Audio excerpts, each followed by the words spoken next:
Hey everyone, today I'm going to show you how to use virtual backgrounds in Facebook Messenger Rooms to customize your video call appearance. Without any further ado, let's get started. For this tutorial, we'll assume you're already inside an active video call in Messenger Rooms.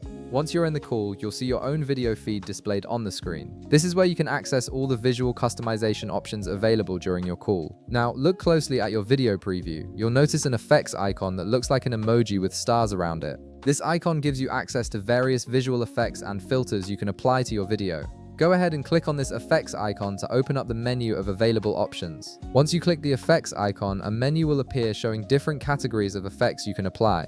From this menu, you'll want to click on Backgrounds. This section specifically contains all the virtual background options that Messenger Rooms offers, allowing you to replace your real background with something more professional, fun, or private.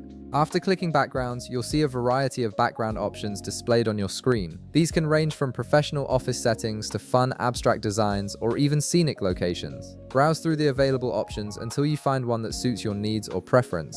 Once you've decided on a background, simply click on it and it will immediately apply to your video feed. The background replacement happens in real time, so you'll see the change instantly without any interruption to your call. And that's it. You've successfully applied a virtual background to your Messenger Rooms video call, giving you more control over what others see during your conversations. If this video helped you out, be sure to leave a like, subscribe, and I'll see you in the next one.